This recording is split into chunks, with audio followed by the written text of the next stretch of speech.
Welcome back. Thanks for coming to Hong Kong Baptist University on behalf of the university. My name is Gillian Chu, and I'm an assistant professor here at Hong Kong Baptist University, also a research fellow at the Center for Applied Ethics and a member of the Life Course Development Research Institute. And so this is our first session, and our session title is Religion and the Problem of Evil and Suffering. And unfortunately, Professor Kwok is unable to join us today, so I will be an inadequate stand-in of him. And so you're just having me. So this is life as it is. And so I'll first invite our first speaker, who is Dr. Chen Kai-yan. He's going to be presenting on the topic titled A Critical Evaluation of Paul Draper's Arguments from Evil. And so we'll pass the session to him. Thank you very much.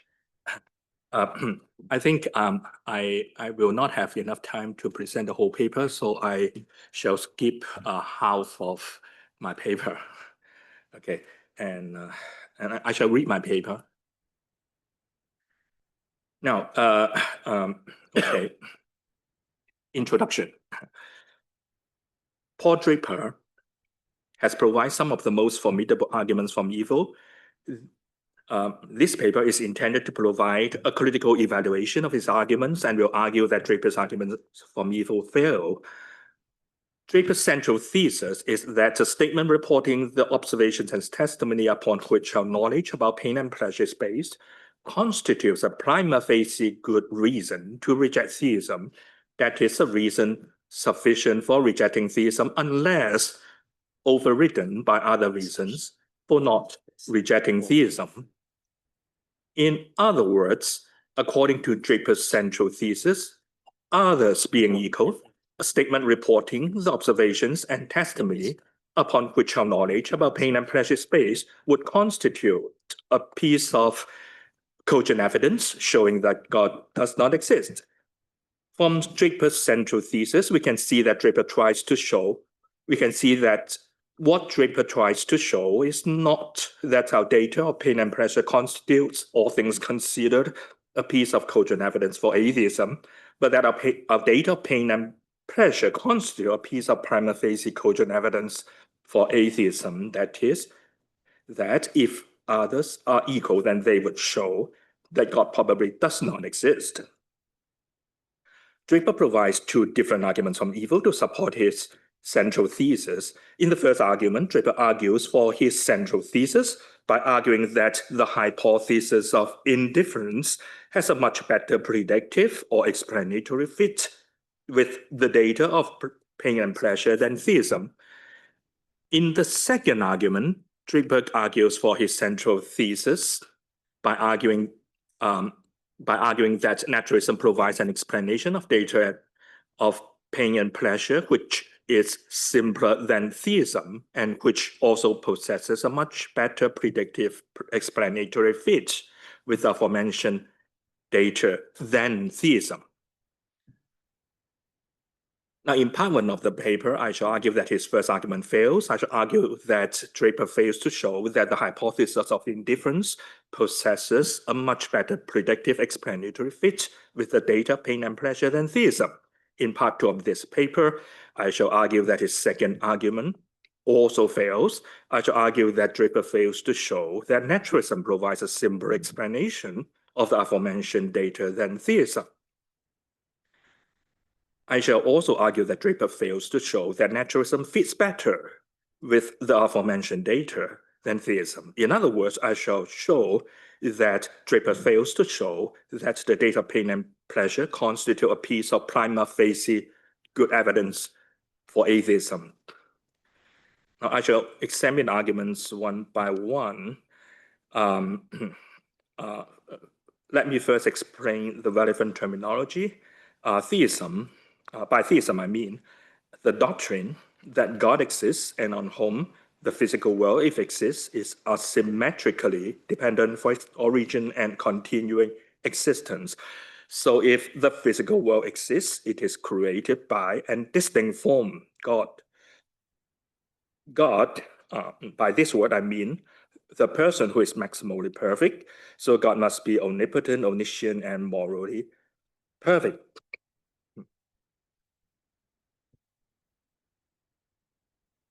the hypothesis of indifference, neither the nature nor the condition of sentient beings on Earth is the result of benevolent or malevolent actions performed by non-human persons. And probability, the probabilities in question here, says Draper, are conditional probabilities, not logical, statistical, or other probabilities, where K is an epistemic situation and P and Q are propositions relative to K. P is epistemically more probable than Q, just in case any fully rational person in K would have a high degree of belief that P and then Q. An epistemic situation for an individual at a time is just what she has to go on at the time to judge whether P or Q is true. Antecedent probability, by this term, Draper means by the antecedent probability of O, of a proposition O, I mean O's probability independent of, rather than temporary prior to, the observations and testimony it reports. For example, Draper claims that the antecedent probability of O is much greater on the assumption that HI is true than on the assumption that theism is true. Now, what does O stand for? Now let O stand for a statement reporting both the observations one has made of humans and animals experiencing pain or pleasure, and the testimony one has encountered concerning the observations others have made of sentient beings experiencing pain or pleasure.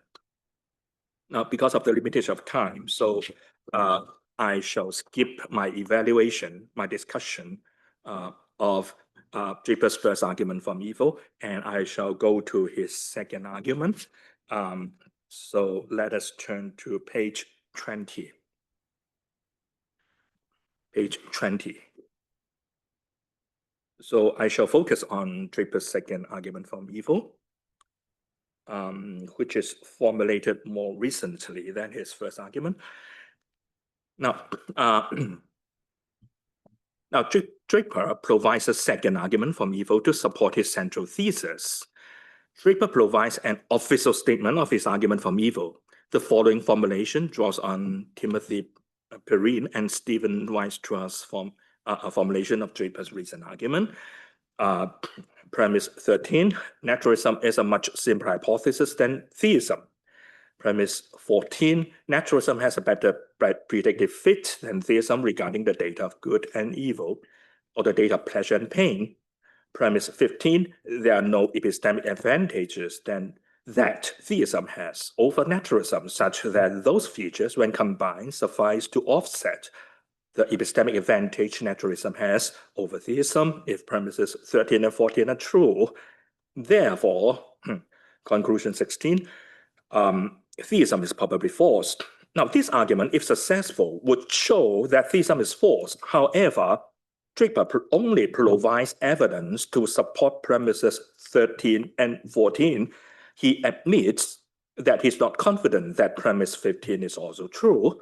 So he is merely intended to show that premises 13 and 14 constitute a piece of prima facie strong evidence for atheism.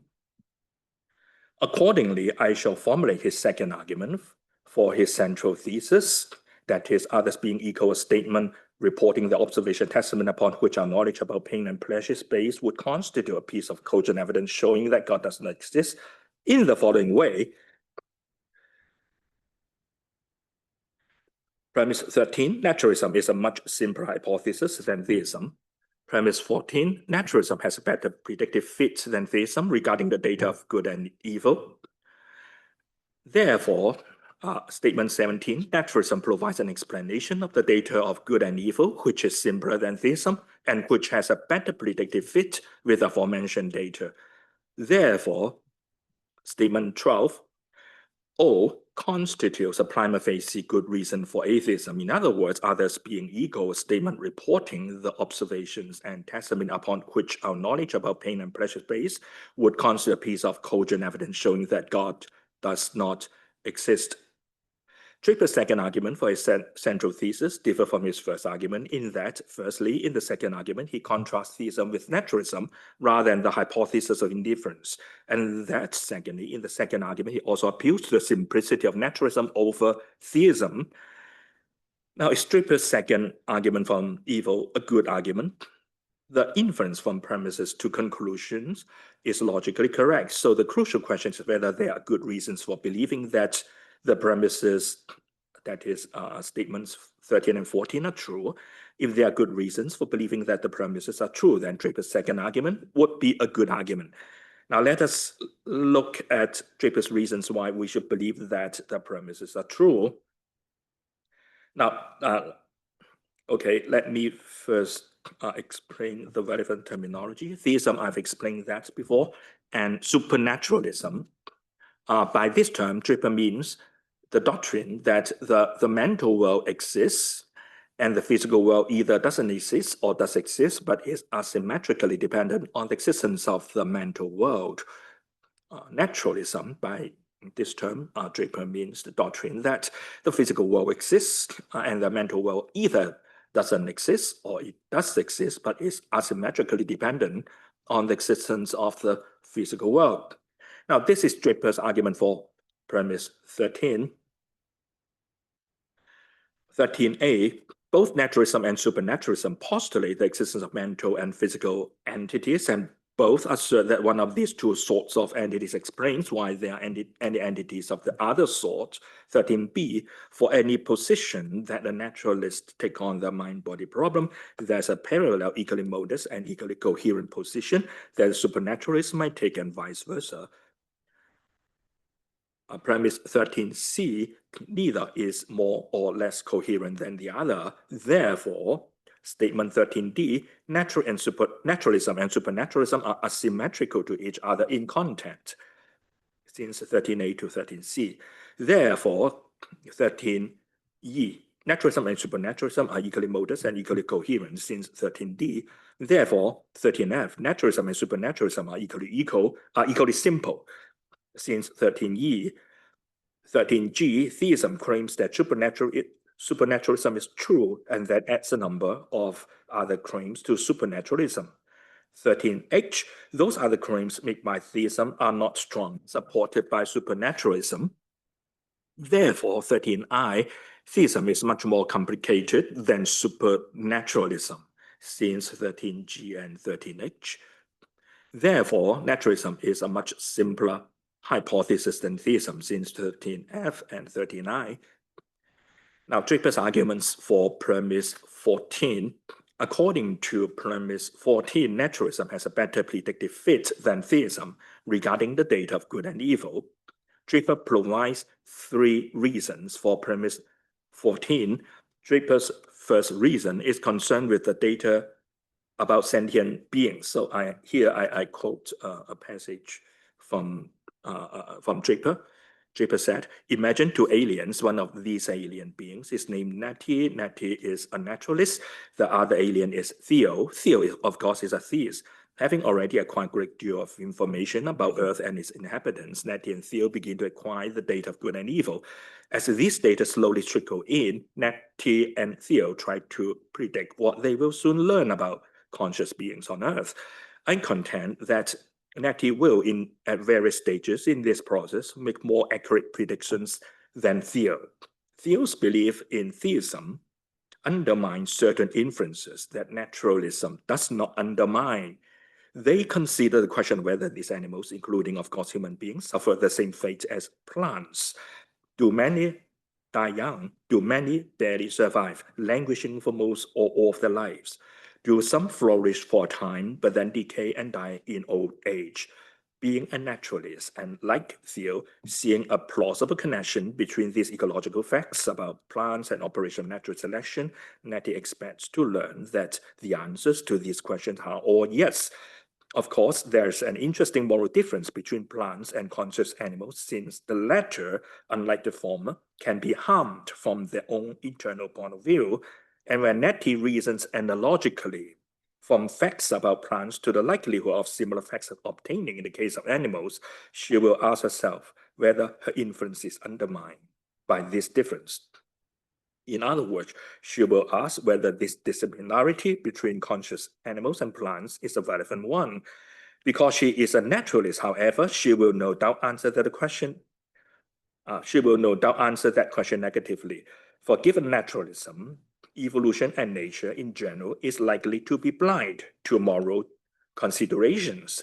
Theo, on the other hand, finds himself with no good reason to believe that these moral dissimilarities are irrelevant, for he believes that the ultimate cause of evolution and of all ecological, botanical, and zoological facts is an omnipotent, omniscient, and omnibenevolent God. Even if Theo is not sure what his God will do, he certainly cannot reasonably judge that the moral differences between plants and conscious animals are irrelevant. And so he cannot make use of the analogical inferences Nettie uses to make her prediction. Therefore, Theo will, if he's wise, not make the same prediction Nettie makes. Of course, Nettie's prediction, it turns out, is accurate. So when the data comes in, she will turn to Theo and say, "See, I told you so." Don't you see now that naturalism is more accurate with respect to this data than theism is? Draper's second reason is concerned with the biological role of pain and pleasure. After learning that many other parts of organic systems play a fundamentally biological role, they systematically promote survival and reproduction. Nettie may predict, at least tentatively, that pain and pleasure play a similar role, especially since they are so well suited to function in that way. Again, Theo has much less reason to make this prediction. He will note that pain and pleasure have a special sort of moral significance that other parts of organic system do not have. There is good reason for Nettie to ignore this difference, to regard it as an irrelevant dissimilarity when she reasons analogically about what role pain and pleasure are likely to play in the world. But once again, Theo should not be confident at all that this moral difference will turn out to make no difference, and so he has much less reason than Nettie to expect to learn that pain and pleasure play the biological role that in fact it turns out they do play. Therefore, Nettie's naturalism will once again make possible some accurate prediction than Theo's theism. Draper's third reason is concerned with the moral role pain plays. If Theo were to make any prediction at all, he might predict that he and Nettie will learn that pain plays some clear moral role, like promoting justice. In any case, he certainly won't predict with any confidence that pain does not play such a role. Nettie, by contrast, has good reasons to expect that when the data is all in, she and Theo will learn that the rain falls on the just and the unjust. Now, this is Draper's second argument from evil, and now I shall provide a critical assessment of his second argument from evil. Now, is Draper's second argument from evil a good argument? I do not think so. In what follows, I shall argue that Draper's arguments for premises 13 and 14 fail, and that accordingly, those premises are questionable. Since the premises of Draper's second argument from evil are questionable, Draper's second argument from evil is not a good argument. Now, a critical evaluation of Draper's argument for premise 14. Draper has provided three arguments for his premise 14. Let us start with Draper's second argument for premise 14. I want to make two comments on his argument for premise 14. First, in this argument, he assumed that pain and pleasure have a special sort of moral significance that other parts of organic system do not have, but this assumption is questionable. Daniel Howard Schneider points out, Draper suggests that pain and pleasure have intrinsic moral value or disvalue, and other aspects of organic system do not. But this assumes a highly controversial hedonic value theory. It is much more plausible that there are other intrinsically valuable features of organic system, life itself, example, health, strength, beauty, overall flourishing of individual organisms, and the mutual dependence of different organisms in a variety of ways. So a major premise in Draper's second argument for premise 14 is questionable. Second, as I pointed out in discussing Draper's first argument from evil on theism, it is not surprising at all that God would produce pain and pleasure, which fulfill both fundamental roles rather than just one, moral as well as biological roles, because producing pain and pleasure, fulfilling at the same time two important fundamental roles rather than just one, indicates efficiency, elegancy, and thus wisdom in God's design, especially as we find many parts other than pleasure and pain of organic systems, which, like pleasure and pain, possess intrinsic moral significance, and which also, at the same time, plays a fundamental biological role. Because of the above considerations, Draper's second argument for his premise 14 is not cogent. Now, how about Draper's third argument for his premise 14? Draper's third argument is like this. 14a, theism predicts that pain would play some clear moral role. 14b, naturalism predicts that pain would not play any moral role. 14c, the distribution of pain and pleasure in the world is morally random. Therefore, 14, naturalism has a better predictive fit than theism regarding the data of good and evil. Is the above argument a good argument? The argument is not convincing because one of its major premises, that is major premise 14c, is questionable. Why should we believe that premise 14c is true? I can see no good reasons for believing that the distribution of pain and pleasure in the world is morally random. Even if we fail to find a morally significant pattern in the distribution of pain and pleasure, it does not follow that there's no such pattern in the world, or that the distribution of pain and pleasure is morally random. If God exists, then the distribution of pain and pleasure we see today would likely be a small part of the whole picture only. Draper overlooks this possibility. God will guarantee ultimate justice in the world. This life is only one stage in human life. There are other stages. In other words, there is an afterlife. God's judgment will fall upon evil persons, and God will reward and compensate the upright. For the innocent victims, for example, babies who die early because of the evil deeds of other people, God will compensate them for their losses in the afterlife. In other words, we have no good reason for thinking that the distribution of pain and pleasure in the world is unfair or random, because we are looking only at a very small part of the whole picture. Therefore, premise 14c is questionable. Perhaps to avoid my above criticism, Draper would revise his above argument as follows. 14d, theism makes no predictions as to whether in this life we shall observe or find a significant moral role played by pain. 14c, naturalism predicts that in this life we shall not find or observe any significant moral role played by pain, since on naturalism there's no such moral role played by pain. 14f, in this life we, in fact, do not and shall probably not find or observe any significant moral role played by pain. Therefore, 14, naturalism has a better predictive fit than theism. Regarding the data of good and evil, so Draper may argue statements 14d to 14f jointly provide confirmation for the truth of premise 14. However, I do not think that statements 14d to 14f can provide confirmation for the truth of premise 14. Statement 14f is questionable. We do observe, I argue, or find at least one significant role played by pain, the role of soul-making for human beings. Although pain is not a sufficient condition for soul-making, it is nevertheless a very important condition for soul-making. A world without pain or suffering would be a moral kindergarten. John Hicks said, in a paradise world, no one would ever injure anyone else. The murderer's knife would turn to paper or his bullets to thin air. The bank safe robbed of $1 million would miraculously become filled with another $1 million. Flawed deceit, conspiracy, and treason would somehow always leave the fabric of society undamaged. The reckless driver would never meet with disaster. This would be no need to work. There would be no need to work, since no harm could result from avoiding work. There would be no court who would be concerned for others in time of need or danger, for in such a world there could be no real needs or dangers.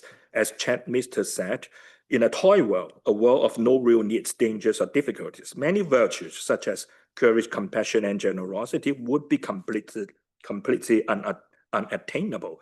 If God decided to bring about creatures who reflected such virtues, evil, at least in the form of struggle and pain, would be a crucial indeed for Hegel, a logically necessary component. Since statement 14f is questionable, statements 14d to 14f cannot provide any confirmation for the truth of premise 14, and Draper's possible defense for his premise 14 fails.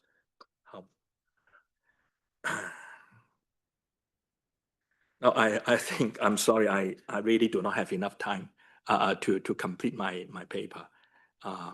So perhaps I pass to another speaker. Thank you. Oh, so thank you, Dr. Chen, for sharing your paper. And so you're all able to see his paper actually if you turn to page 8 of the brochure that you've been handed in as you're walking in. There's a tiny QR code. You can scan that with your phone, or if there is also like a short URL where you can just type that in, and that will lead you to all the papers of this session. And so feel free to do that and then just read through it as you're thinking about questions for Dr. Chen. And I'll now pass it on to our next speaker, Dr. Aaron SEGAL, who will be presenting a paper titled When the Argument from Evil is Personal. So over to you. Okay, thank you. Is this on? Yeah, okay. And is it okay if I stand? I'm afraid if I don't stand, then unlike Professor Zimmerman, I actually will end up my head on the table. It's a jet lag. Okay, so I want to start with a thought experiment. You're in heaven waiting to descend into the earthly realm and start your life. You know very little about what awaits. You've heard rumors that there are bad things that happen down there, but have only the dimmest understanding of what that means. You want to know what sort of world you're getting into, so you ask Gabriel to show you all the evil that there is.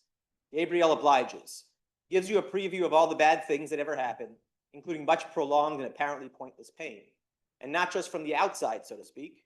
He somehow enables you to know what it's like for all those involved or affected by the world's evils, sufferers and observers alike. You are deeply emotionally shaken, but your prophylactic study of the leading theodicies, defenses, and skeptical maneuvers pays off. Your faith in a good and just God remains steadfast. Your request having been granted, it's now time to descend. Without further ado, you find yourself in the earthly realm. Lo and behold, you discover that you are one of the people who suffers prolonged and apparently pointless pain. You were one of the folks Gabriel had shown before your descent. That's the end of the story. The questions that I want to raise, a set of interrelated questions about this story, are as follows. Does your discovery upon descent have any epistemological significance for your belief in theism that you had prior? Have you gained any new evidence that bears on the question of God's existence? Does your discovery have any bearing on how you ought to assess the argument from evil for God's non-existence?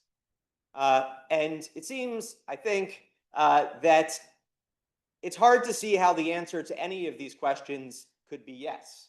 Right? You already knew while you were in heaven about all the evil that there was inside and out.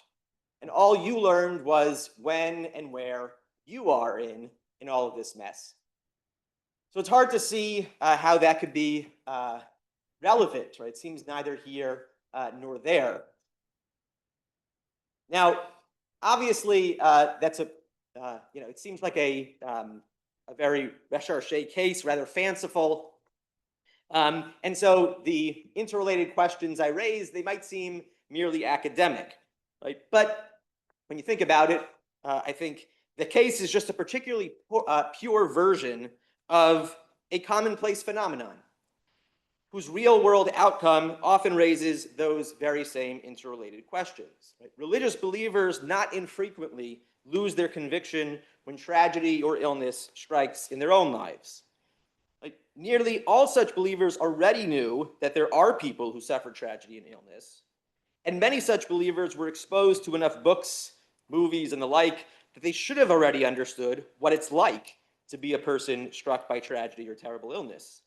And surely some of them were sufficiently sensitive that they actually did understand what it's like to be a person struck by tragedy or terrible illness. Right? So it seems that the options when it comes to, for the recording, sure, okay, there's the risk of falling asleep. We'll see what happens. So in these commonplace cases, it seems that what happens when someone wavers in their religious convictions as a result of personal tragedy, like one of three things is going on, right? Or some combination of them. One is maybe they were living under a rock in the sense that they were just woefully ignorant of the extent and intensity of actual suffering. Maybe they had a cold-hearted personality, right, having lacked the sense of what it's like for others who suffer. Or, probably the most charitable interpretation, is that it's an intellectual failing, right? And irrationally shifting one's beliefs in a way not warranted by the evidence. I think that's sort of a common judgment about these cases, at least in the philosophical world. Right? So I think it's a philosophical commonplace, even though this issue isn't much discussed, that indeed to change one's beliefs or credences in such a case would in fact be irrational, right? If someone had fully appreciated what it was like to undergo this suffering before. Here I quote from Peter van Inwagen, who says that if a grieving mother whose child had just died of leukemia were to say to me, "How could God do this?" my first inclination would be to answer her by saying, "But you already knew that the children of lots of other mothers had died of leukemia. You were willing to say that he must have had some good reason in those cases. Surely you see that it's just irrational to have a different response when it's your own child who dies of leukemia." Now, he goes on to say, "I see as clearly as you do that this would be an abysmally stupid and cruel thing to say, and even I wouldn't in fact say it. I should, however, have to bite back an impulse to say it." I don't know if others share that impulse to say it at that moment, but I suspect that the conviction that lies behind it is widely shared. Right? That the claim that he's making, that it would in fact be irrational to have a different response, is correct. It would be irrational. And that would explain why in the philosophical literature, that is, if this were the prevailing view among philosophers, even those who don't explicitly address this, that would explain why in a field or a topic so rich with distinctions, the problem of evil is obviously a massive topic with a massive literature, and the massive literature has bred many, many distinctions between different kinds of evil, between different kinds of arguments, and between different responses. But as far as I'm aware, not this distinction, not a distinction between an impersonal argument from evil and a personal or partial argument from evil. Seems to have stopped working. Okay, yeah. And so my claim is, what I want to defend here, and we'll not have time to do it justice, but my claim is that this is wrong. That is, it's not wrong that that's a philosophical commonplace, but the philosophical commonplace is in fact wrong. Learning merely where or when or how you stand with respect to the world's evils can substantially impact how you ought to assess the argument from evil for God's non-existence. Right? We need to recognize a distinctively personal argument from evil alongside the standard impersonal one. And the implication for the common case is that even previously well-informed and maximally sensitive religious believers can rationally change positions on God's existence as a result of tragedy striking in their own lives. To formulate it as a slogan, and this paper is part of a larger project in which I'm exploring this question, the question of whether adopting a God's eye view when thinking about the problem of evil, the theoretical problem of evil, the argument from evil for God's non-existence, is legitimate, right? Is that the proper way of going about things? And this is one piece of that larger project in which I claim that, at least with respect to the particular issue that I started with at the outset, it's in fact wrong-headed. So just to clarify, and maybe this is already clear, but I do want to make clear that the kind of evidence that I'm focused on here is what I'm calling indexical evidence of evil, or self-locating evidence of evil. That's to be contrasted with what you might call experiential evidence of evil. And I think it's uncontroversial that it's important to know what it's like about lots of things, but it's important to know what it's like to suffer or to be acquainted with suffering in assessing the case from suffering for God's non-existence. And that comes up in a variety of ways in formulating the problem and responding to the problem. But that's not the kind of evidence that I'm discussing. Right? So in the case we started with, what I call the heavenly preview of suffering, the character already knew everything about what all of that suffering was like. So the evidence that they gained upon descending is not a matter of gaining experiential evidence of evil. Right? It's a matter of gaining, again, what I'm calling indexical evidence of evil. An important difference between them is that experiential evidence of evil doesn't require an actual encounter with suffering. Right? There's a debate in the Jewish tradition as to whether the book of Job is a real account of a real figure or a mere parable.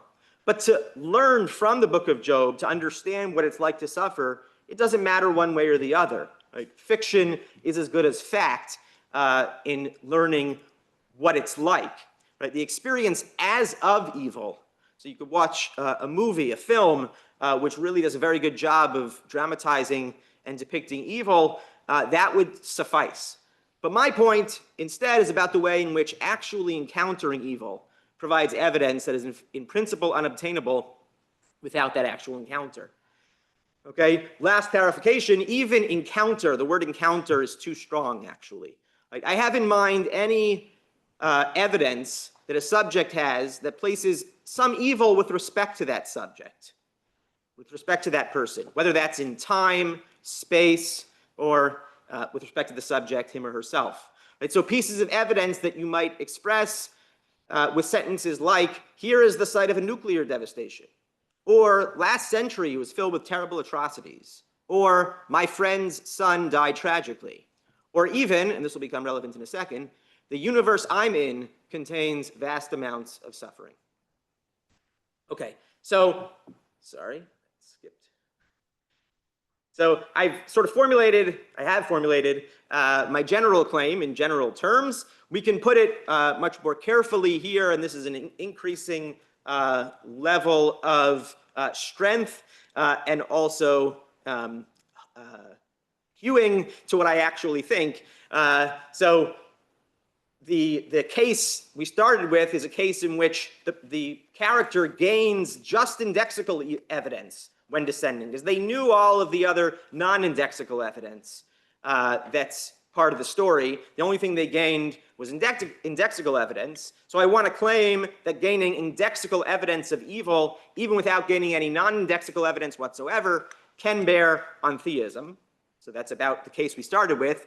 But of course, that's not terribly practically relevant, because it's hardly ever the case that we gain merely non-indexical evidence of evil. Usually we gaining merely indexical evidence. Usually we gain indexical evidence along with non-indexical evidence at the same time. And so what I want to claim is something stronger, and you could just skip to the third one. It is often the case that someone gains evidence E, which entails some indexical evidence of evil, and gaining E bears on theism differently from how gaining E's mere non-indexical entailments would. So that is, you could learn a lot together, including non-indexical and indexical information, and my claim is that that bears on theism differently from how the mere learning of the non-indexical component would.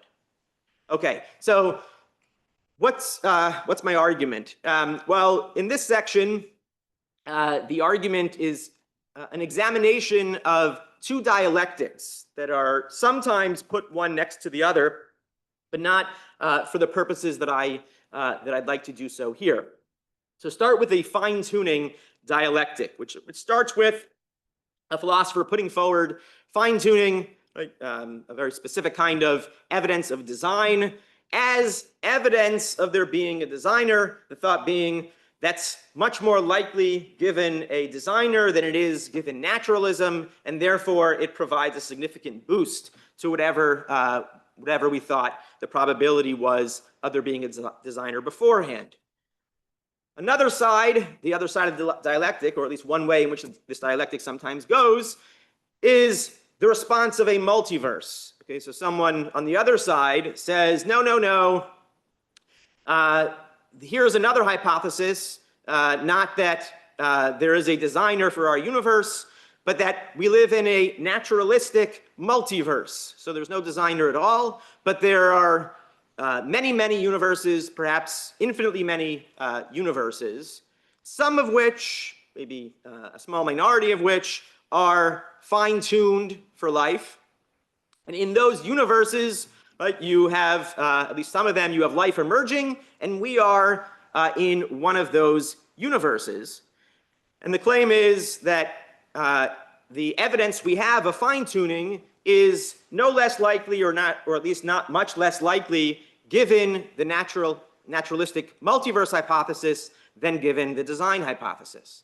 Now, this dialectic continues and gets even more tricky and intricate, right? And so the one way in which this dialectic sometimes proceeds is that the original side, in defense of fine-tuning being support for a designer, points out that we have not just the general evidence that there is a universe that's fine-tuned, we have the evidence that your universe, our universe, this universe is fine-tuned, right? That you are here in the space of universes, you're in one of the universes which is fine-tuned. And that evidence, goes the claim, is made no more likely by there being many, many universes, or even infinitely many universes, right, than even just a single universe naturalistic hypothesis. That is a response out there. And then, as I said, things get very intricate because on the other side, there are those who say, well, that's all well and good. There is, in fact, this indexical or specifically self-locating evidence that we have about this universe being fine-tuned. But that which is observed, the fine-tuning, is a necessary condition for there being observers at all. So goes the counter, the rejoinder. And so we don't actually, or we shouldn't be considering, oh, I'm not sure this pointer works, we shouldn't be considering any of those other universes in our calculations, all the universes which are not fine-tuned, okay? And so, again, the likelihood that you'd be in a universe that is fine-tuned, once you've taken away all the universes that don't permit observers at all, is actually extremely high. That's one dialectic, okay? The dialectic surrounding fine-tuning.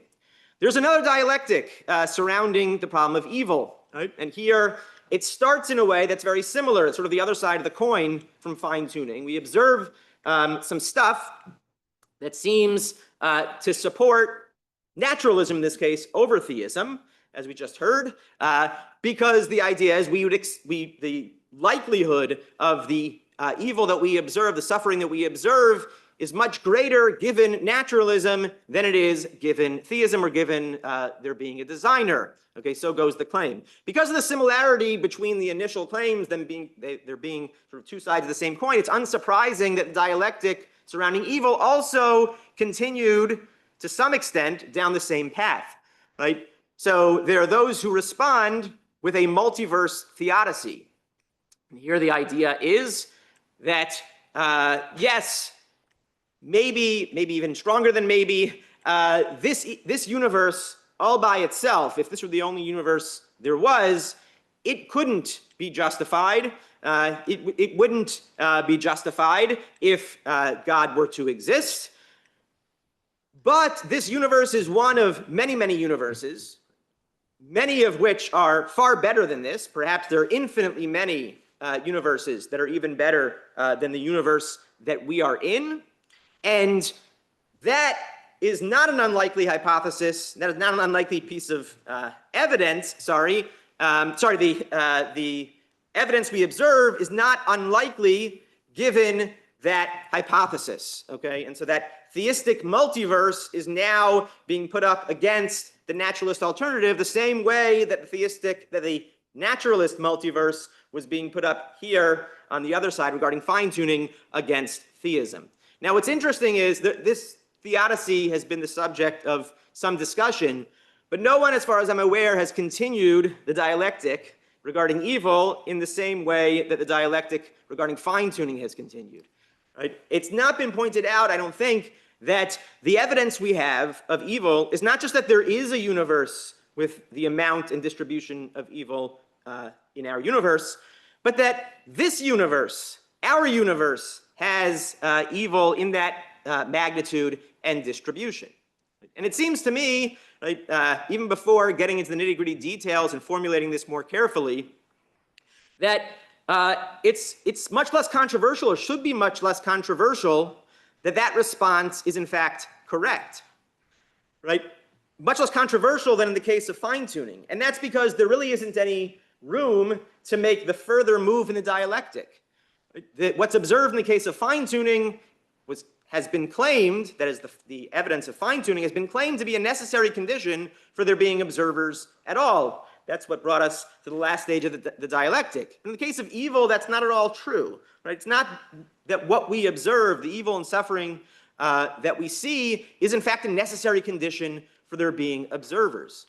So it does seem like the proponent of an argument from evil for God's non-existence, at least to raise the probability significantly for God's non-existence, has a very strong point here. Right? The fact that you are in a universe with this magnitude and distribution of evil should count very strongly against theism. Right? Now, we do have to make some assumptions here to make that work. One assumption is in the background of the original dialectic, and that's an assumption about how you update your credences when assessing indexical evidence, your credences in non-indexical hypotheses. And so in the background, I've been assuming a certain assumption called the self-sampling assumption. When assessing how likely your indexical evidence is given some general, that is non-indexical hypothesis, you should think of yourself as an arbitrarily selected observer. Okay, that's again what lay behind the claim in the fine-tuning dialectic. And here I'm assuming two things in the background, more specific than I outlined before. One is that the friends of the multiverse theodicy are in fact committed, or at least should take this to be highly plausible, that this universe's distribution of good and evil is locally unjustifiable, by which I mean that if it were the only thing there was, if this universe were all there is, then God's permitting this universe and the evils it contains would not be justified, right? I mean, that's why they're proposing this new theodicy, is because they're taking that on board and saying, yeah, if this were the only universe we had, we'd be in real trouble. The second assumption is that supposing there is a multiverse, we should think that theism is true just in case the vast majority of observers inhabit universes that are not locally unjustifiable. And here the thought is, it's a just in case or if and only if, so it's a claim about what we would expect given theism and also what we'd expect given naturalism. And this would require a lot more work to actually defend in great detail. When we're asking ourselves, what should the distribution of good and evil over universes be, supposing there is a multiverse?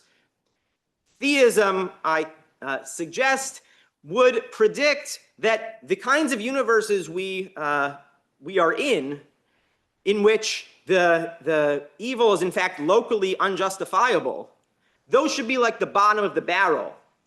And this would certainly, I think, be true if you think there's an infinite number of better possible universes than the ones that we're in. Being at the bottom of the barrel, we should expect that they're in the overwhelming minority, or the other universes are in the overwhelming majority. Again, supposing theism is true, and I think the same thing would hold for the observers in those universes. While we would have no such expectation if naturalism were true.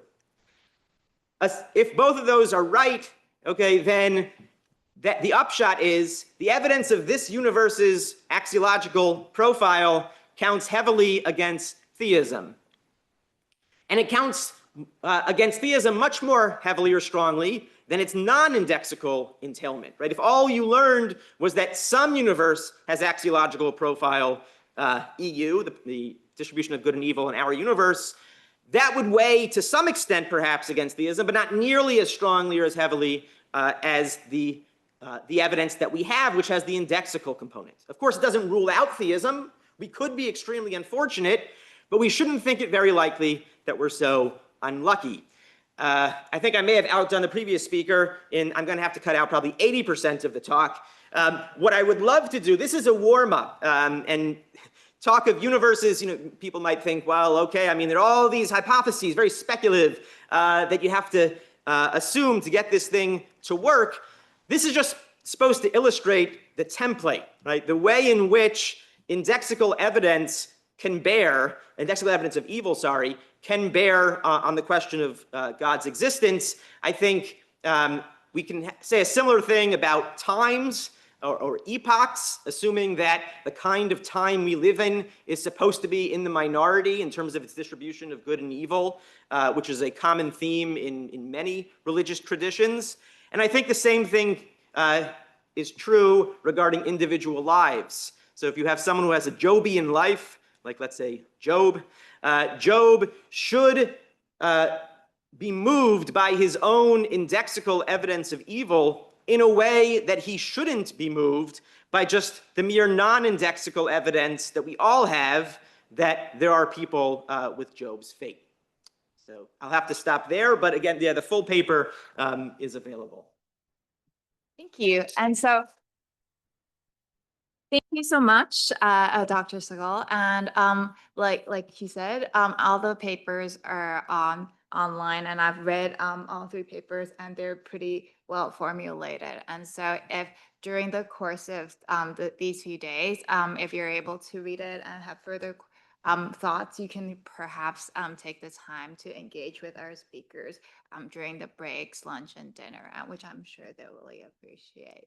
And so I'll introduce my colleague, Reverend Professor James Dominic ROONEY, who will be presenting a paper titled Animal Suffering from Rabbi Moses to Aquinas and Beyond. Thank you. Can I just ask though, on the paper, it says 12:45 is the deadline, which means I have like 9 minutes to present. You're okay. I'm gonna give you the 25? Yes, you're fine. Okay. Yeah. So I will try to do my best. Okay. Thank you all for having me here today. And I'll start off with a sort of I sent Sophia this picture from the Thomistic Institute. Your dog isn't going to heaven, is what the cup says. And I have to be honest, I don't like this cup. This is not my idea. This is the Dominicans in Washington, D.C. And I'm a Chicago Dominican, so I have a big heart for animals by contrast. And that's what this paper is going to be. But because it's a longer paper, I'm going to try to break it into a few steps. And I told Sophia I don't have a PowerPoint. I put that up as an illustration of a point I'm going to make, which is I'm going to sort of propose Moses Maimonides and Thomas Aquinas have intuitions with which I do not agree regarding animals. And I think they are sort of implausible. But I think that actually both of them have complementary intuitions that correct these, and which we could put together in a novel defense, a novel theodicy of animal suffering. So that's what I'm going to be doing, and I'm going to try to outline this without going into too much detail.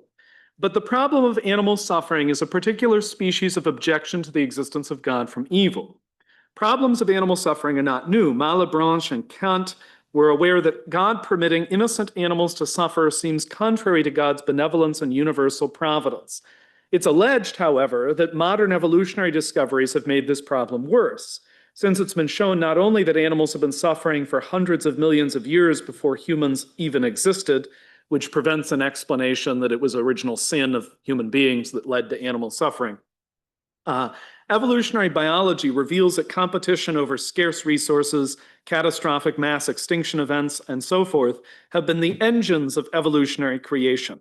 So it looks like in addition to apparently needless or gratuitous suffering which non-human animals experience, you might think there's also an unfittingness to the way in which an all-wise and omnibenevolent deity brought about the diversity of biological life over time. So evolution seems caught up with animal suffering. And then people have pointed out there are other problems, which is maybe God commands apparent cruelty to animals in the Bible, commits acts of cruelty toward them, and encourages humans to eat meat despite knowing its bad environmental impacts.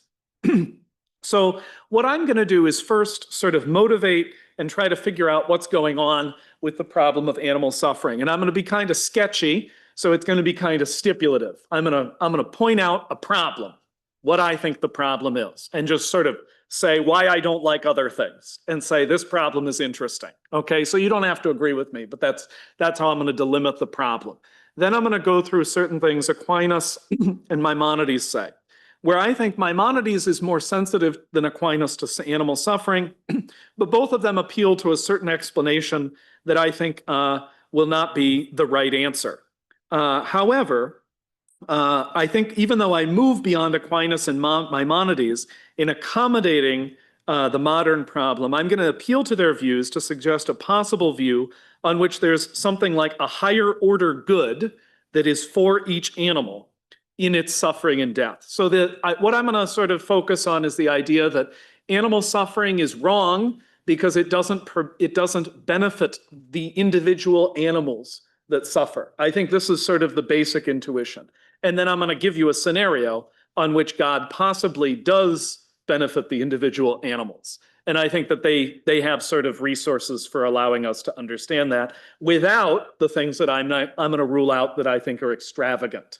So both of them rule out different ways God could benefit animals, and I'm going to agree with them. God doesn't benefit animals in those ways, but he still could in some other way. Okay, so that's what I'm gonna outline. So let's say, what's my motivating intuition? So there are different ways people move beyond the problem of animal suffering. Here's one. Nothing is wrong with animal suffering. Okay, this is sort of the neo-Cartesian view, it's sometimes called. They might say animals don't really suffer, or they don't suffer in a way that's morally weighty. It's not really bad that animals suffer. There's one approach. Others will concede the badness of animal suffering, but they will say it is instrumentally necessary for something. For instance, maybe goods such as cooperation are necessary, goods for the species of animals. It's necessary that they suffer. There are even more what I'm going to call metaphysically extravagant, explosive views that say this. Each individual non-human animal will go to heaven. And that's all their suffering was necessary for each dog, cat, and chicken to go to heaven. And so if they had not suffered those things, they would not go to heaven, and God's going to resurrect them all and make them go to heaven. That's why the suffering happens. I'm going to just throw that out there right off the bat and say, I don't like all of these things. Okay. I think it's bad animals suffer. And I'm going to say it's not necessary that they suffer for any of these goods. And even if it was necessary, we might notice that the explanation is it's necessary for the species in general that something occur, but it's not necessary that each individual animal suffer in the particular ways they do. So this is sort of the famous example that has been raised about like a fawn, an innocent baby deer dying in a forest fire in a horrible way. It doesn't seem to serve any necessary species level purpose that this fawn die and suffer. And I think that's actually the important intuition here. And then I just want to add one last thing on that, which is many people will sometimes appeal to sin. So I mentioned original sin. That's kind of thrown right out if you think animals were suffering before human beings were around. You could finagle, you could finick with this, but I don't think it's going to work. You can say something that I have in Brian Cutter released an article recently that's the omission theodicy, that maybe the angels sinning is what led to these problems. I'm going to bring that back up later, but I'll just say here, there's a little problem with this explanation, which is we can admit it and it still wouldn't answer the problem, which is it gives us a genealogy of why the animals suffer, but I think it does not give us a complete explanation of why God would allow this situation to obtain through the angels' sin. Why would the animals' suffering be good for them in this context? Why would it be permitted? Even if the angels sinned and that's why the animals are suffering, why would God allow their sin to affect the animals in this way? Right? Original sin affecting us makes more sense, at least, but affecting these other things, I don't know why. So I will just say that my guiding intuition here, I've already kind of outlined it in two respects. The animals didn't do anything wrong, okay? That's what I'm getting out of the angel sin situation, is it looks like the animals didn't do anything wrong.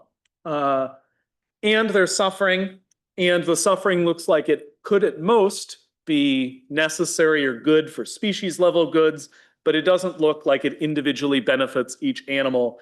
And we might think the conjunction of these two things is seriously problematic. So that's how I construe the problem. I think there's a worry about whether God is justified in allowing this situation to obtain. And I want to now add a sort of qualification. I think that whether animals are blameless or innocent in this way, I'm not taking any position whether animals are agents or not. I think the idea would be something analogous to infants. Even though I grant infants are rational creatures, I don't think there's, I'm not collapsing animals with human beings in terms of their value.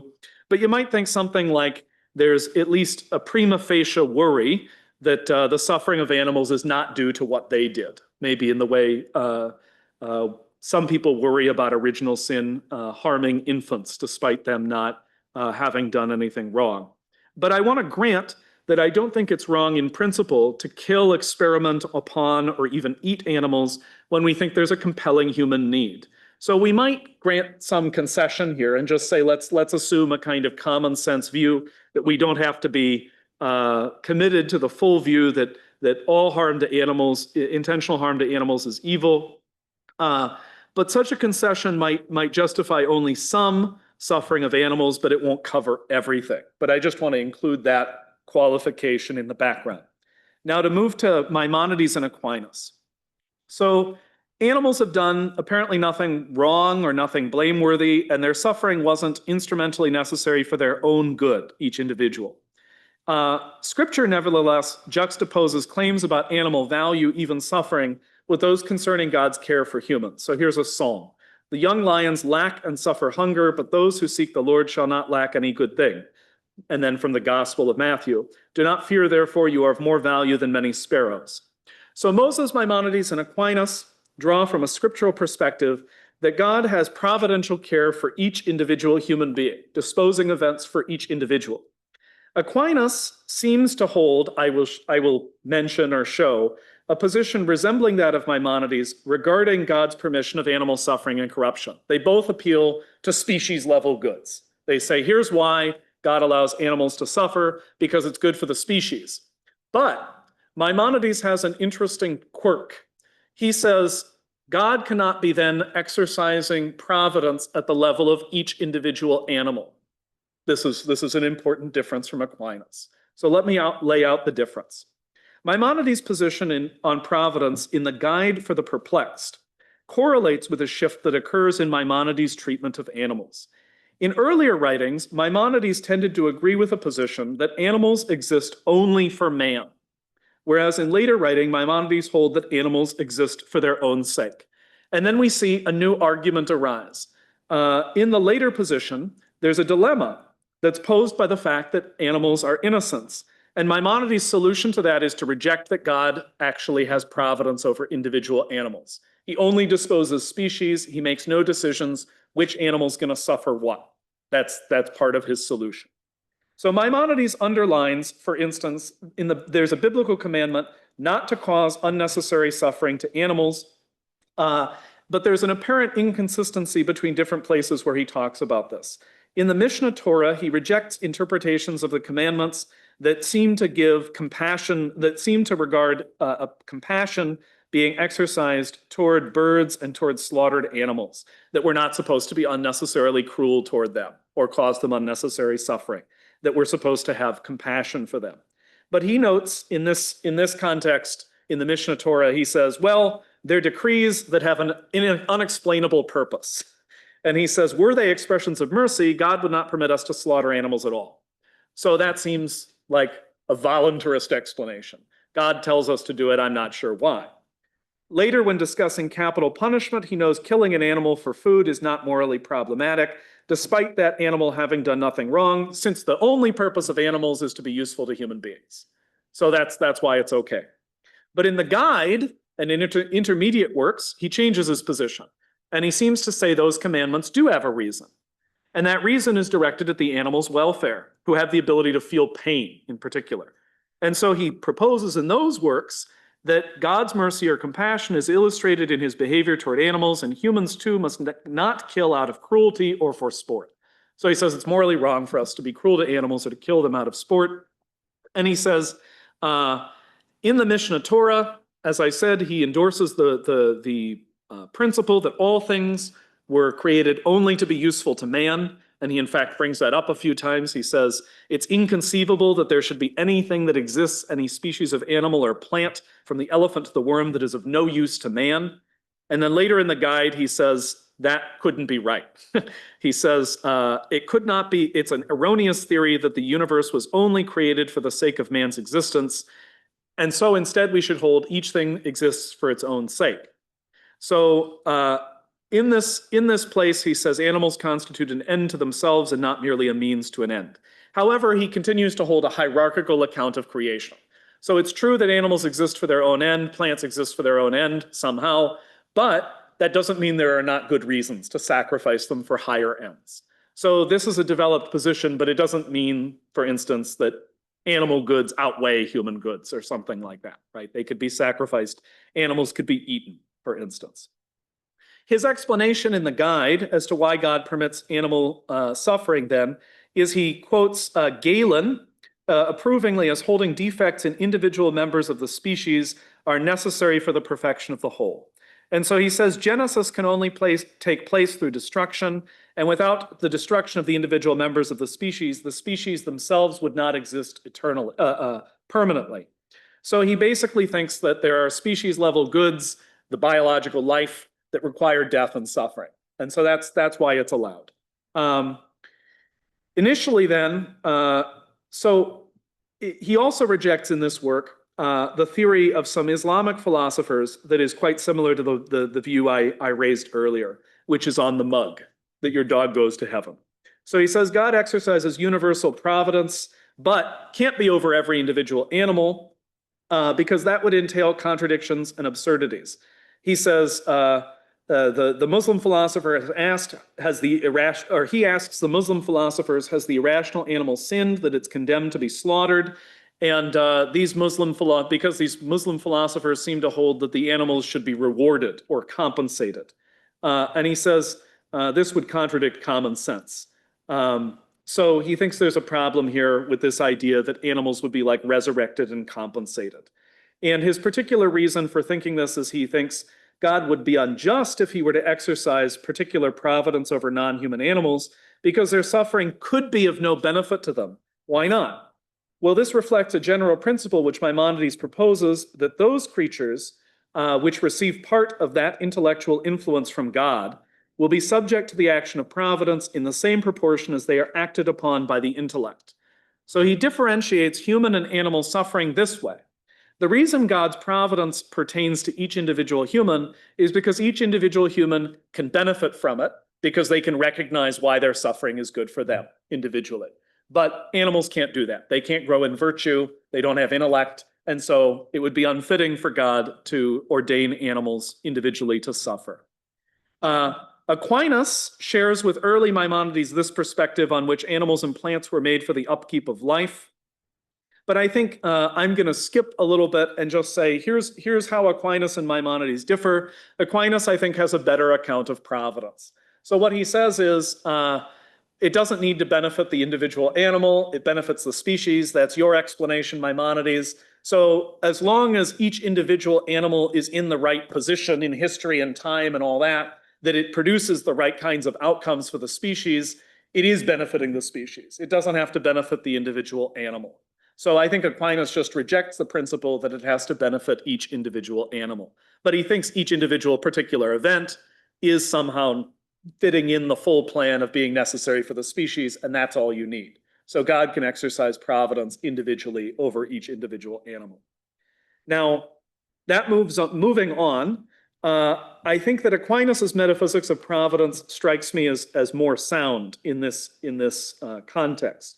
Nevertheless, we might worry Aquinas' account takes animal suffering less than fully seriously and seems to have at various points an overly anthropomorphic perspective. I think, however, we can combine considerations from Aquinas and Maimonides on a different question in order to help resolve this problem. Here's a different perspective. So we might endorse Maimonides' principle, in fact, that the suffering of animals should benefit each individual animal. We can accommodate this intuition in a roundabout way. So here's another, I think their explanation of species level goods is also problematic. Corruptibility, they think, Maimonides argues, is somehow strictly necessary for universe level goods.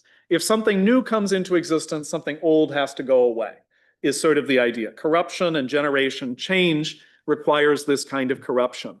But corruptibility does not entail suffering. So God could make a universe in which things change where there's no suffering things, right, is all I'm saying. And the same thing is also true with evolution. Evolutionary suffering involves scarcity and competition for resources.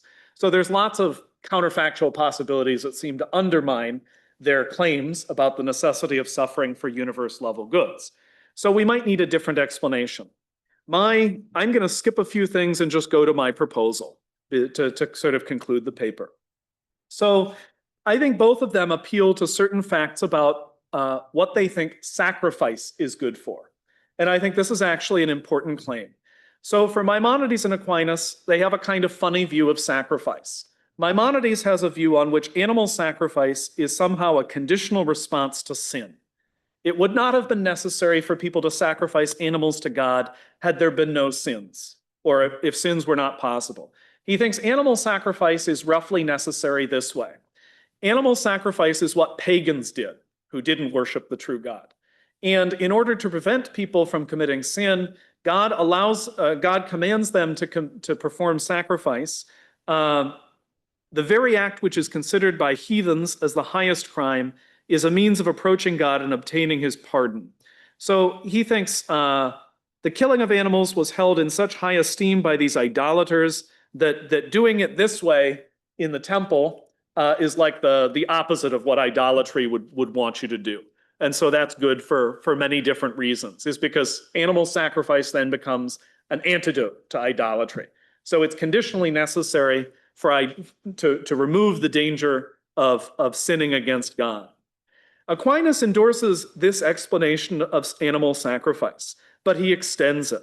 He thinks Christian belief, of course, that animal sacrifice has, the period in which animal sacrifice was necessary has ended, but he thinks that's because these sacrifices of the law were permitted only until a new sacrifice was possible, in which the sacrifice of each individual Christian is a kind of moral sacrifice where they're offering themselves to God. And he thinks this is like the true antidote to idolatry. Animal sacrifice is just a symbol of that interior sacrifice that's going on.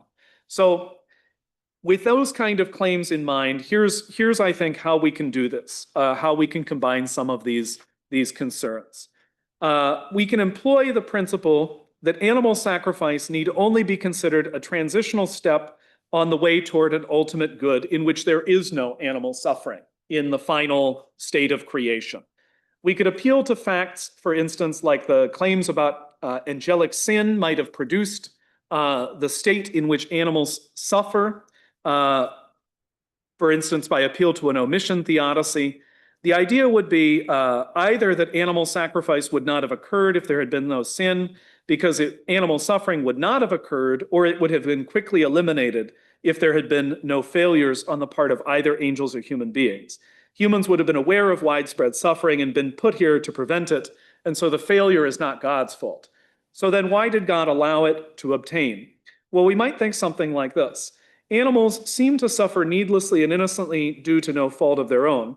However, we might think that the suffering of innocence is sometimes allowed as a redemptive atonement for sin. It could be, for instance, in this case, the suffering of individual human beings is offered to God for the salvation of other people. So in this respect, one might understand from the interior perspective of animals, animal suffering might have always served a purpose as acquiring a sacrificial character for the whole of biological history. In Scripture, it says, animals and creation were in groans and labor pangs until now, so that their sufferings might have always participated in bringing about a new state of creation. There are analogous intuitions in some authors. So I would appeal to, there's a Japanese author who wrote a famous novel, The Bells of Nagasaki, Takashi Nagai. And there he gives a kind of weird scenario. He says that the bombing of Hiroshima and Nagasaki involved the death of all these innocent people. But he says in the flames of sacrifice, the people who died he gives a kind of scenario. He says a lot of them, the bomb in Nagasaki dropped on the Catholic cathedral during Mass. And he says the people there died voluntarily, including his wife. And they were disposed to love God and offered themselves as a sacrifice for the end of war in the whole world. So it was a sacrifice God allowed, an oblation to God for the peace of the universe, is essentially how he understands it. Now, in the guy's case, he could have conceived presumably that many of those, including his pious wife, would have submitted to their death willingly and in the spirit of loving self-sacrifice. He considers them like martyrs for peace. Can we justifiably presume the same of innocent animals? So here's what I'm going to say. Being a martyr is of intrinsic value. And it's of intrinsic value to each individual animal that they would be a sacrifice in this way, because there's some agency by which they participate in their own sacrifice. And being a sacrifice doesn't require being guilty. It requires being innocent, right? To be a martyr is to be somebody who's not guilty of having committed a sin, right? In this context, right? A sin against the faith. It requires a kind of heroism. So I want to say we can see creation as actively involved in this way. I think this is the difference between Maimonides and modern theology, is we might be able to give some account of the way in which animals have agency, voluntary agency. And I think Maimonides and Aquinas admitted that to some extent, but I think there is a longstanding Jewish and Christian traditional view that all in the cosmos already serve God one way or another in all their activities, including irrational animals. Clement of Rome ends one of his letters by saying, "The heavens are subject to God in peace. The very smallest of living beings meet together in peace and accord and pray to God by themselves." And this is pray to God irrationally, despite not being rational agents. And I want to suggest that we can offer a similar explanation how God could allow animal suffering, that they are participating in offering themselves to God as a sacrifice and instrumental then for bringing about the end of sin and a new world in which there is no need for suffering. Thank you. Thank you. So thank you. And for thank you to Father ROONEY. And so for the interest of time, I'm gonna have to ask our participants to perhaps we're gonna take maybe 5 questions at a time first, and then we'll ask the speakers to respond. And then we'll do that in a little bit. And so that we don't end too far off from the scheduling, and then you're gonna be able to get to lunch on time. And so I see, okay, I see 3 hands here. And so we'll start with Professor Kwan first. Yep.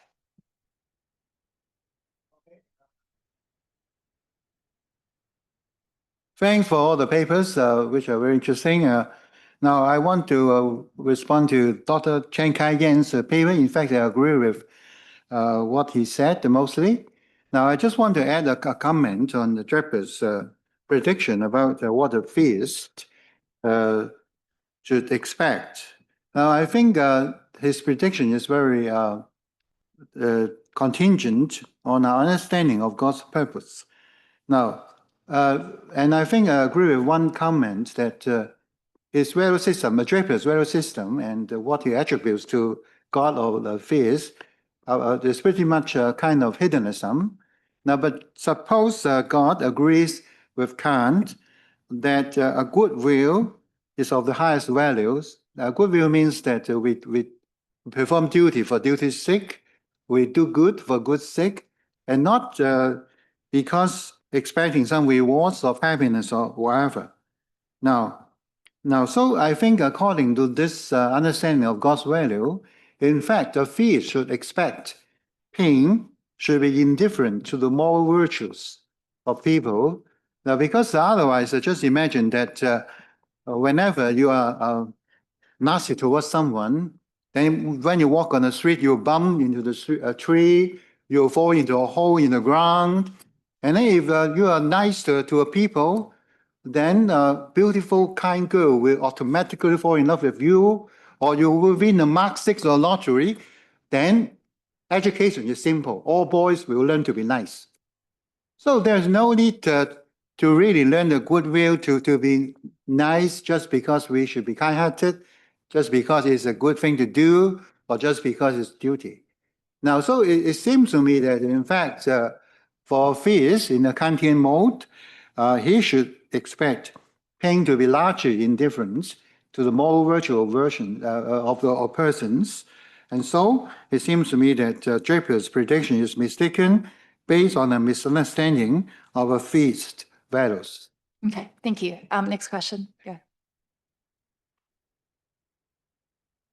I also want to ask Dr. Chen a question. So when you ask, when you said you see no good reason for believing that the distribution of pain and pleasure in the world is morally random, and you think that there could be a morally significant pattern. So I wonder what you mean by a morally significant pattern. So would you expect some sorts of principle of sufficient reason about our pain and pleasure? Is like, even if I randomly steps on a banana skin, then there's a moral reason for that. So is that expecting too much? So I just want a clarification what that means. Thank you. Okay.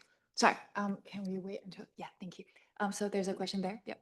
Yeah, I had a question for the last speaker, like especially the last part on the intrinsic value of being a martyr. Does that also hold if the martyrdom really isn't needed? Like sometimes martyrdom is instrumental in achieving something to bring about a certain state of affairs.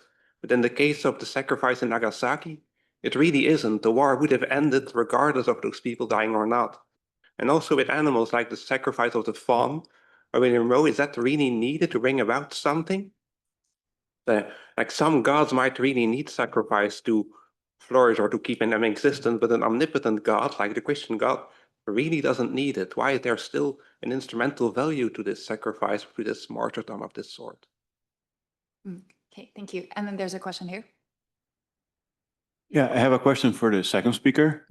It's a very open-ended question, so feel free to answer however you want.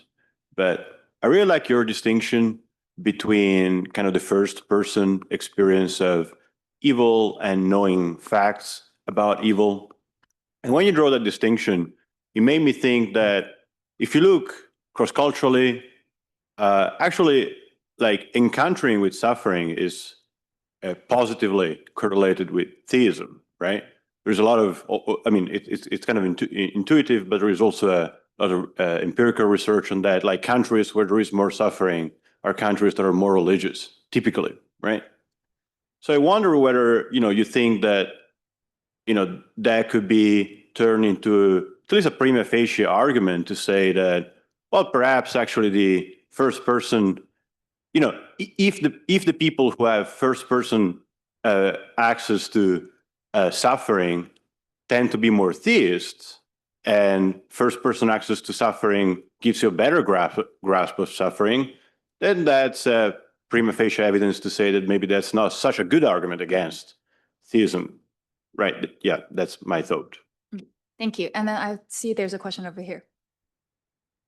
I have a question for Dr. Chen. I wonder, in your formulation of Draper's second argument in page 20 to 21, why the premise 17 could be partly derived from the premise 15. Will you say the inference is logically correct? For it seems a theory which contains simply hypothesis, then another theory can provide an explanation which is complex than another theory, even if it has a better explanatory power. So in other words, my question is that why a theory containing simply hypothesis would therefore have a simply explanation? Thank you. And there's one more question here before we'll invite our presenters to answer. Thank you. My question is for Reverend ROONEY. It's a little twofold. First, I think it's a very interesting perspective you have on suffering. My question is, does the perspective of especially animal suffering as a form of sacrifice, does that dangerously edge close to maybe a little bit of a Gnostic perception of sort of appeasement, which I feel like would be very in opposition to a Christian perspective of God as not needing sacrifice for appeasement, but for sacrifice in a sort of personal fulfillment of respect and love towards God. So would it delve into a slight, perhaps, Gnosticism? And secondly, what would you say? I'm not saying this is my perspective, but what would you say to even a theist who would say such sacrifice does not seem to yield any results? This makes me think of abortion, right? You could say that the suffering of the unborn child is towards the means of ending abortion, but what do you say to someone who observes that it doesn't seem like abortion is going away anytime soon? It seems futile, this sacrifice. Very interesting perspective, but I just had those questions. Thank you. Thanks. And so I'll ask the speakers to respond. And so shall we start with Dr. Chen? Thank you. Okay, thank you for your questions. If I have misunderstood your questions, please correct me. Now, I agree with Professor Guan that God could possibly be a Kantian, I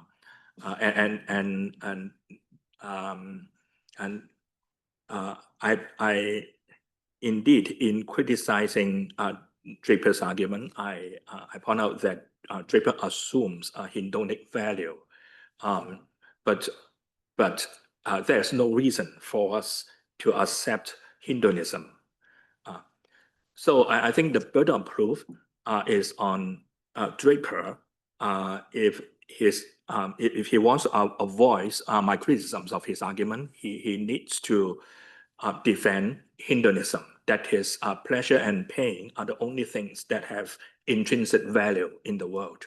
And I don't think he has provided any such defense. So I just question his assumption. And I want to point out that my position is very modest in my paper. I just want to dismantle his argument. I do not put forward any alternative position, such as theism. No, I just want to argue that his arguments from evil fail to establish his conclusions. Okay, I'm not arguing that his conclusions are false, but just that his evidence fails to establish his conclusion. This is what I do and what I do only, and no more. Okay, so I just point out that Draper has assumed hedonism, and that my question is, why should we accept hedonism? There are many alternatives, but Dr. Guan points out there is Kantianism, right? There are different alternative moral theories. So why should we assume hedonism? So if he has not provided a defense of his of hedonism in his argument, then I don't think his argument works. And with regard to Lok Ji's question, I think the first point I want to point out is that I have not said that there is a significant moral pattern in the distribution of pain and evil. I'm not arguing for that. Okay, I just say that Draper fails to show that the distribution of pain and evil is moral random. I just point out some possibilities. Whether they are true is another question. I just point out some possibilities he has overlooked. Perhaps there is a significant moral pattern in the world, but you can see that only when you are in the afterlife. This is a possibility. Perhaps in the afterlife, God will punish the wicked and reward those upright. We don't know, right? However, when you claim that there is no significant moral pattern in the world, I think you are too dogmatic in this, because you have overlooked very important possibilities if God exists. And with regard to the third question, again, I am not okay. I'm not sure I understand correctly your question, but I try. I hope that in my response I have answered your question. I think for Draper's argument, formulation of Draper's argument, he is not trying to show that naturalism is true. He is just trying to, he is trying to show that naturalism has a prima facie stronger evidence than theism. Okay, so we have prima facie good reasons for thinking that theism's probability is significantly lower than 50%. That is, if we have two theories, H1 and H2, if we can show that H1 is epistemically preferable to H2, okay, that is, if we can show that H1 has a probability higher than H2, then it would follow that H2 would have a probability lower than 50%. That is, probably H2 would be false. And I think Draper's strategy is just to show that there are alternative theories which are epistemically or rationally preferable to theism. So in this way, he tried to show that theism has a probability lower than 50%. At least we have prima facie good evidence for thinking that theism's probability is lower than 50%. Sorry. Thank you for your response. And so I'd like to invite Dr. SEGAL to respond. Okay. Yeah, thank you for your question. I also want to rectify an omission. I meant to thank the organizers before I started talking. It is a pleasure to be here, and it's an honor to take part in this further expansion of the circle of philosophers of religion, the community of philosophers of religion, geographically and religiously. So thank you. In terms of the question itself, so I didn't know that there is this correlation between societies or countries that tend to be more religious and the level of suffering. I guess I'd want to know how we can measure that, especially the latter half, about the amount of suffering. If we're talking about man-made suffering, then it could be that the causal connection goes in the other direction. Maybe religious societies tend to impose more suffering. I don't know. But assuming there is, and assuming we're looking at things going in the other direction, so I would imagine that if it's some sort of justified increased confidence in God's existence, it has something to do with the experiential evidence that people gain, and not the indexical evidence. Right? So the idea is that gaining an understanding of what suffering is, while usually would be thought to count against God's existence, can also be a part of coming to understand what God's like, and how it would be plausible that there would be a God. That's certainly the case on certain theodicies, divine intimacy theodicy. In terms of indexical evidence, the kind of evidence I was thinking of, so for the most part, and the only thing I spoke about was where indexical evidence plays the role of increasing the probability of naturalism, decreasing the probability of theism. But as a matter of fact, it can go in the other direction.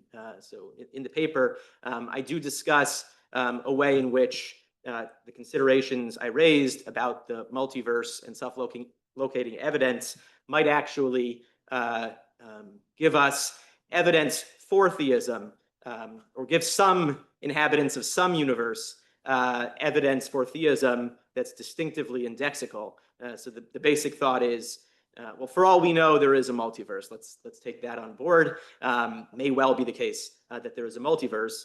And I was operating with the assumption, and let's still operate with the assumption, that there's some sort of threshold, some universe such that it's at the bottom of the barrel, or some set of universes that are at the bottom of the barrel, and all the other universes are as good or better than that one. Assuming that that's the case, and assuming those are in fact, assuming that's the case, an inhabitant of that universe, of such a universe, whether ours is like that or not, you can remain neutral or agnostic about that, but inhabitants of that universe, it seems to me, would get strong indexical evidence for the existence of God. And that's because it seems extremely unlikely that you or a character would find yourself in such a universe right there at the threshold. That's true whether theism is true or naturalism is true, if in fact there were such a multiverse, right? I mean, even Sorry, I'm gonna have naturalism. to cut up that Okay. thought. So Okay. you might have a bit more of a conversation. I know lunch is outside already, and so you might have more of Sure. a conversation like outside with lunch. That's with food, things are always better. So let me invite Father. On Graham to that speak. happy note, to get us out quickly, I will be as precise as possible, as succinct as possible. So I had to be very quick on the nature of sacrifice and what I meant about sacrifice at the end. So let me just say, here's my model of what I mean by it's instrumentally necessary, is that I could have said it was provisionally necessary, because I think that was the concept I was getting at. In a world where no sin happens, the sacrifice would not have been necessary. In a world, and here's the sense in which I'd say it's necessary. It's not necessary that I die a martyr, but if I'm put in a position where somebody says, I will shoot you unless you deny Jesus, I have to say, shoot me. Okay, so it's necessary in this circumstance. So that's the sort of necessity I'm considering for these kinds of sacrifices. And I'm not thinking that the sacrifice, I should say on one hand, here's an easy response. Does sacrifice yield the results? Yes, God's going to save the world. Okay, no more animal suffering at the end of time. So it's going to work. We know through faith. But I would say actually the comparing it to the sacrifice of innocence and abortion is exactly like how I was thinking about it. And here's what I'm thinking about sacrifice. I don't think it's instrumentally necessary to obtain a result. So I think it's intrinsically valuable in the same that martyrdom is intrinsically valuable, in the sense that there's some virtue or some good in doing those things, like being courageous. So I'm thinking in the same way animals suffering in this way is participating through their own agency in some state of affairs that is intrinsically good for them to participate in. So that's what's doing the work. It's not that I need to appease God. God wouldn't do this if we didn't do this. I'm thinking it's intrinsically valuable for the animals to be so involved.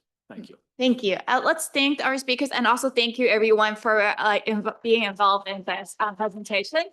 And so right before we head out for food, Professor Kwan said he had an announcement to make.